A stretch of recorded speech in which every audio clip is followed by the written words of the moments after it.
মানুষ কুলে জন্মগ্রহণ করেছেন। এই জন্ম শুধু খাবার জন্য নয় মা, যে আপনি খেলেন, ঘুমালেন, কর্ম করলেন, এই জন্য নয়। এই মানুষ জন্মটা যেমন তেমন জন্ম নয়। 84 লক্ষ জনি ভ্রমণ করে মানবে জন্মে পেলাম। মানবে জন্মে গুনবেন, আপনারা গুনবেন, আমি অঙ্কতে কাঁচা।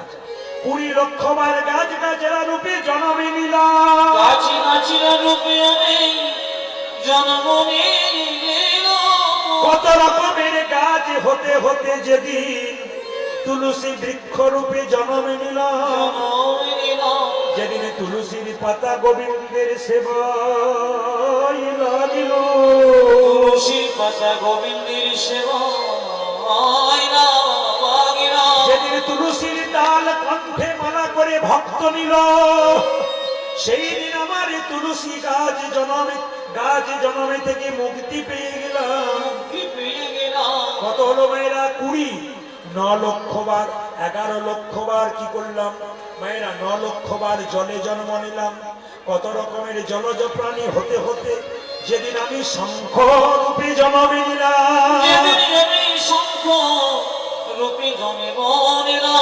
যেদিন মায়েদের মুখে মন্দিরে বেজে উঠিলাম, সেদিন আমার জল জনমী থেকে মুক্তি হয়ে গেল। কত হলো মায়েরা? 20 আর 9 গুনবেন, কত হলো? 31, 20 আর 9 29। 11 লক্ষ বার কৃমিকীট পোকা রূপে জন্ম নিলাম। কত রকমের পোকা হতে হতে যেদিন ভ্রমর কুলে জন্ম নিলাম। ফুল ফুল থেকে মধু সংগ্রহ করে সেই মধু গোবিন্দের সেবাই লাগালাম। সেই দিনই আমার পোকা জনম থেকে মুক্তি হয়ে গেল। মায়েরা কত হলো? 20 আর 9 29 আর 11 কত হলো? জেনে বলুন। 40, 30 লক্ষ বার পশু কুলে জন্ম নিলাম। কত রকমের পশু হতে হতে যেদিনই আমি গাভী কুলে জন্ম নিলাম।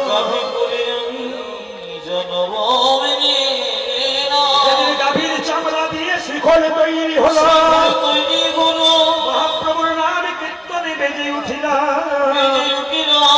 যেদিন গাভীর দুগ্ধ দিয়ে গোবিন্দের সেবা হলো,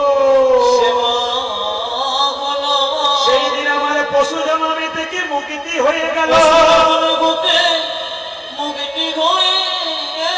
কত হলো মা?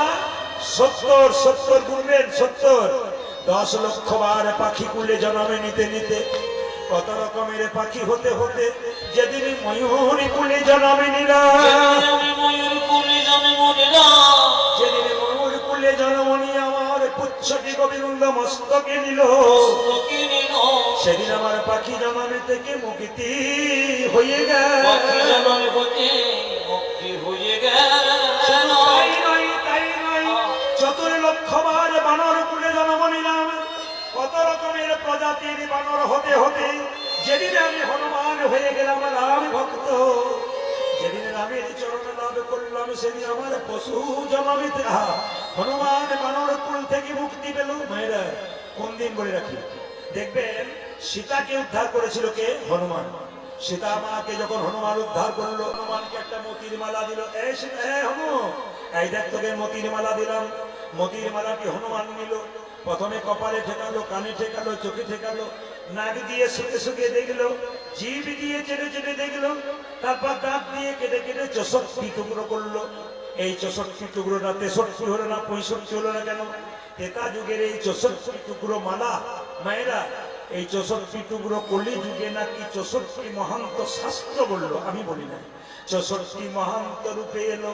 সবাই লক্ষ্য করুন, হনুমান যখন দাঁত দিয়ে কেটে দিল, লক্ষণ তখন সীতাকে বলছে, মা, বানরে সপিলে মতি, মতিতে তার নাইকো মতি, অনাসে কাটে তারে দন্তে, শিশু মানে না দেবতাই, মানুষ খুঁজে তারে গানবন্তে। বানরকে মতির মালা দিলে ও কি বুঝবে? ও দাঁত দিয়ে কেটে দিয়েছে, ওকে দিলে কেন? শিশুকে, বাচ্চাকে মন্দিরে শুয়ে দাও, প্রস্রাব পায়খানা করবে, ও মন্দিরের মানে কি বুঝবে? অতুল্য ধন তুলসী রে, তুমি যারে তুলসী রে, কুকুরে কি তার আনন্দ রাখে? তুমি কি জানো না লক্ষ্মী সুপতি সুখের পাখি, ব্যাধি কি রাখে তাকে যতনে করে? মেয়েরা তুলসী গাছের উপরে কুকুর প্রস্রাব করে দেও কি জানে তুলসী গাছের মানে কি আছে? তাই সবার কাছে নিবেদন রইল, বারবার যখন লক্ষণ হনুমানকে অপমান করছে, সীতা তখন রেগে গিয়ে বললো, হনু সত্যি তুই আমায় অপমান করলি, তুই আমার মালাকে দাঁত দিয়ে কেড়ে দিবি?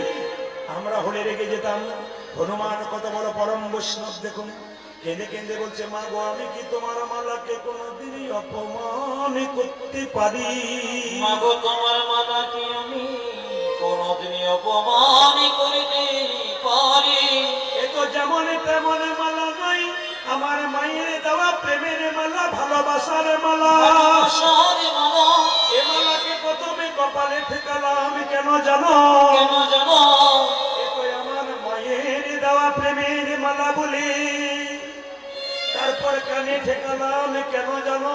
কেন জানো? এই মালাতে রাম নাম শোনা যায় কিনা দেখলাম। দেখিলাম। চোখে ঠেকালাম কেন জানো? কেন গো জানো? এ মালাতে রাম দেখা যায় কিনা দেখলাম। আমি কেন নাকে দিয়ে শুকে দেখলাম, রাম অঙ্গের গন্ধ পালাম কিনা তাই দেখলাম। জীব দিয়ে চেটে চেটে দেখলাম কেন জানো? কেন জানো? রামচরণের তুলসীর স্বাদ পাচ্ছি কিনা দেখতে পেলাম। যে মালাতে রামে দেখা যায় না, রামে নাম শোনা যায় না, সে তো রাম অঙ্গের গন্ধ পাওয়া যায় না। ও তো অলঙ্কার নয়, কলঙ্কের হার। তাই আমি দাঁত দিয়ে কেটে কেটে ফেলে দিলাম। একথা শুনে লক্ষণ হনুমানের হাত ধরে ধরে বললো, হনুমান রে, এতদিন আমার অহংকার ছিল, রাম আমার দাদা, আমার মনে অহংকার ছিল, সব অহংকার ভেঙে গেল। তুই যেমন ভাবে রামকে ভজনা করেছিস, আমি তো তেমন ভাবে রামকে ভজনা করতে পারি নাই। তুই কি হৃদয় মাঝে রামে দেখাতে পারবি? লক্ষণকে হনুমান বলল, তোমার তীরটা আমায় দাও, আমি রামে দেখাবো। যেই না তীরটা লক্ষণ দিয়েছে, হনুমান বক্ষ বিদীর্ণ করেছে। দেখে একা রাম নয়, দেখে সীতারামের যোগান মিলন। দেখে সীতারামের